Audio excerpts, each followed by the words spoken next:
गेली 20 वर्ष आपण ज्यांच्या नादाला लावून घेतली आपल्या बोटाला शाई.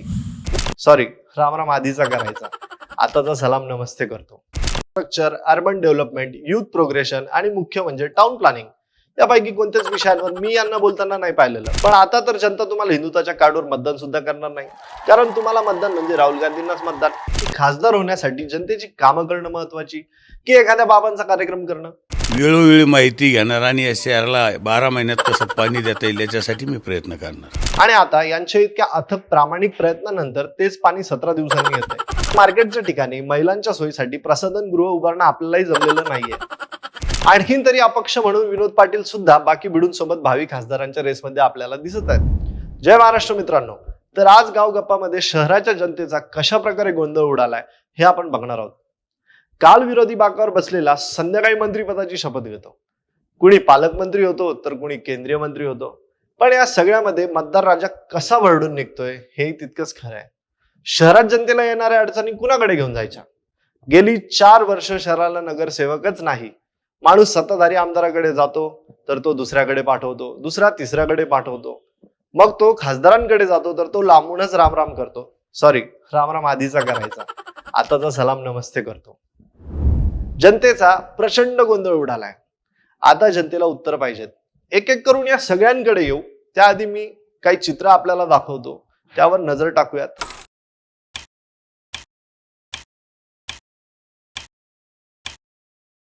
सर्वात पहिले आपण अशा भिडू बद्दल बोलतोय ज्याचा अनुभव इतरांपेक्षा नक्कीच दांडगा आहे. गेली 20 वर्ष आपण ज्यांच्या नादाला लावून घेतली आपल्या बोटाला शाही. मग शाही रुबाबात ते फिरताय. आता मी जर म्हणलं की ही दाखवलेली चित्र आपल्या शहरातील आहेत तर नक्कीच तुम्ही मला वेड्यात काढाल. पण आजपर्यंत infrastructure, urban development, youth progression आणि मुख्य म्हणजे टाउन प्लॅनिंग यापैकी कोणत्याच विषयांवर मी यांना बोलताना नाही पाहिलेलं. संपूर्ण कार्यकाळ त्यांनी हिंदुत्व किंवा हिंदू मुस्लिम याच विषयांवर निवडणुका लढवल्या. पण आता तर जनता तुम्हाला हिंदुत्वाच्या कार्डवर मतदान सुद्धा करणार नाही. कारण तुम्हाला मतदान म्हणजे राहुल गांधींनाच मतदान आणि त्यांचं हिंदुत्व तर जगाला माहिती आहे. म्हणून यावेळी तरी लोकांचे प्रश्न किंवा शहरातील नागरी सोयी सुविधा या मुद्द्यांवर निवडणुकीला सामोरे जाल अशी अपेक्षा जनतेला आहे. भिडू क्रमांक 2. मला हा प्रश्न पडतो की खासदार होण्यासाठी जनतेची कामं करणं महत्वाची की एखाद्या बाबांचा कार्यक्रम करणं?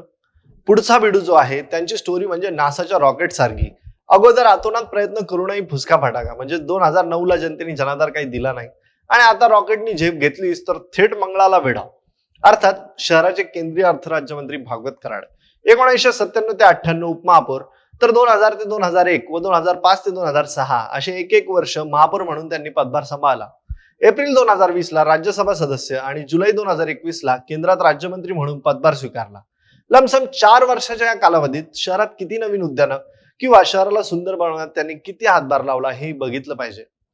कारण नागरिकांच्या लक्षात राहील व त्यांना उपयुक्त ठरेल असं काही काम केलेलं मला तरी आठवत नाहीये. आपल्याला माहिती असेल तर नक्कीच कमेंट बॉक्समध्ये लिहायला विसरू नका. कारण हे देखील भावी खासदारांच्या शर्यतीत आहेतच ना. भिडू क्रमांक 3. आता पुढे जाऊ. गावगाड्या त्यांचं राजकारण बरं आहे बरं का, पण मागच्या 2 भिडूंप्रमाणे यांचाही शहराच्या विकासाला किती हातभार आहे हे वेळ काढून मोजायला लागेल. महत्वाचं म्हणजे 25 वर्ष झालेत हे आमदार आहेत, पण आता कुठे जाऊन यांचा मतदारसंघ म्हणजे पैठण ते संभाजीनगर हा 60 किमी अंतराचा रस्ता पूर्णत्वाकडे जाताना दिसतोय. पुढे आणखीन किती कालावधी लागेल हे स्पष्ट नाहीये. त्यांच्या मतदारसंघात एखाद्या गावात जाण्यासाठी रस्ता बनवलेला नसला तरी चालेल, पण त्या गावातले मंदिर किंवा सामाजिक सभागृहांवर भुमरेंचं नाव नक्कीच निदर्शनास येतं. हा सेम पॅटर्न खैरेंचाही होता, पण खैरेंनी शहरात हे रस्ते वगैरे असा प्रकार काही बनवलाच नव्हता. आता तुम्हाला कळालंच असेल की मी कोणत्या भिडूबद्दल बोलतोय. अर्थात भुमरे साहेब हे शिवसेना फुटीनंतर शहराला लाभलेले पहिले पालकमंत्री. कितीतरी कोटींचं बजेट त्यांच्याकडे असतं म्हणे, पण त्या बजेटमधून फक्त त्यांच्या निकटवर्ती यांचेच खिसे भरून देण्याचा आरोप हलक्या सुरात त्यांच्यावरही होताना दिसतो. पालकमंत्री झाल्यानंतरचा एक व्हिडिओ तुम्हाला दाखवतो.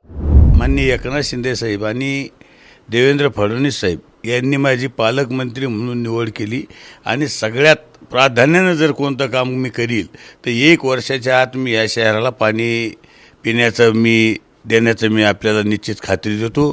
आणि आज मुंबईला जातो, शिंदे साहेबाला आणि देवेंद्र फडणवीस साहेबाला भेटून येतो आणि त्याच्यानंतर बैठका वगैरे लावून तुम्हाला सांगतो की मी स्वतः जातीनं पाहणी करणार, वेळोवेळी माहिती घेणार आणि या शहराला 12 महिन्यात कसं पाणी देता येईल याच्यासाठी मी प्रयत्न करणार. 2022 या वर्षीचा हा व्हिडिओ आहे. तेव्हा शहरात पाणी 4 ते 5 दिवसांनी येत होतं आणि आता यांच्या इतक्या अथक प्रामाणिक प्रयत्नानंतर तेच पाणी 17 दिवसांनी येतंय. आता जनतेने आपलं काय ते बघावं बाबा. यात महत्वाचं म्हणजे आणखीन तरी यांची उमेदवारी घोषित नाही झाली आहे, पण शिंदेची सेना किंवा उद्धव ठाकरेंची सेना यांना सर्व इतिहास माहीत असताना देखील हे उमेदवार जनतेवर लादले जात आहेत का, याचा विचार सगळ्यांनी केला पाहिजे. व्हिडिओ क्रमांक 4.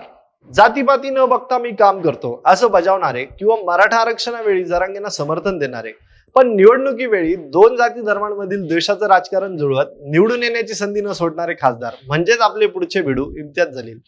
आपण लोकांचे घोटाळे वगैरे या संदर्भातील समस्यांमध्ये त्यांना न्याय मिळवून द्यायसाठी पुढे आलात खरे, पण खासदार म्हणून आणखीन भरपूर लक्षणीय कामांची अपेक्षा जनतेला आपल्याकडनं होती. लक्षणीय म्हणजे एकदा संभाजीनगर मध्येचे आमदार होता आपण व आता शहराचे खासदार आहात. गुलमंडी सारख्या मार्केटच्या ठिकाणी महिलांच्या सोयीसाठी प्रसाधन गृह उभारणं आपल्यालाही जमलेलं नाहीये. सामान्य घरातील सुशिक्षित उमेदवार निवडून आला हे बघून अनेक नागरिकांचे डोळे आपल्या कामावरती टिपून बसलेले, पण त्यांच्या वाट्याला निराशा झाली.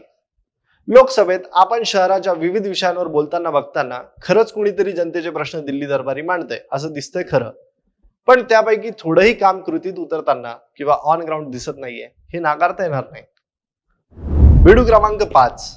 पुढचा व्हिडिओ हा राजकीय व्यक्ती म्हणून फेमस नसून त्यांच्या सामाजिक प्रेझेन्समुळे शहरात पॉप्युलर आहेत. सामान्य नागरिक असतील, युवकांमध्ये किंवा शहरातील कंटेंट क्रिएटर्सशी बऱ्यापैकी जोडले असलेले विनोद पाटील. आपल्या मराठा आरक्षणाबद्दल असलेल्या ठाम भूमिकेमुळे ते प्रकाशझोतात आले. राजकीय वैभव म्हणावा असं त्यांना आतापर्यंत काही लाभलेलं नाहीये. संभाजीनगर मध्यला विधानसभा त्यांनी लढवलेली, पण त्यातही पराभवाला सामोरे जावं लागलं. म्हणून आताच आपण त्यांच्या राजकीय कर्तृत्वावर काही बोलणं हे योग्य ठरणार नाही. आणखीन तरी अपक्ष म्हणून विनोद पाटील सुद्धा बाकी भिडूंसोबत भावी खासदारांच्या रेसमध्ये आपल्याला दिसत आहेत. 2024 ला जनता त्यांना जनाधार देईल तर त्यांची कार्यपद्धती नागरिकांना बघायला मिळेलच. जनता जनार्दन आहे, त्यांचा कौल ते नक्कीच येणाऱ्या निवडणुकीत दाखवतील. या व्हिडिओ मार्फत आमचा एकच प्रयत्न होता की नागरिकांच्या मनातील खतखत सर्वांच्या समोर तसेच सर्व पक्षश्रेष्ठींसमोर मांडावी. व्हिडिओ आवडला असेल तर नक्कीच लाईक करा आणि गाव गप्पाच्या चॅनलला सबस्क्राईब करा व आपली मते खाली कमेंट बॉक्समध्ये मांडा. जय महाराष्ट्र.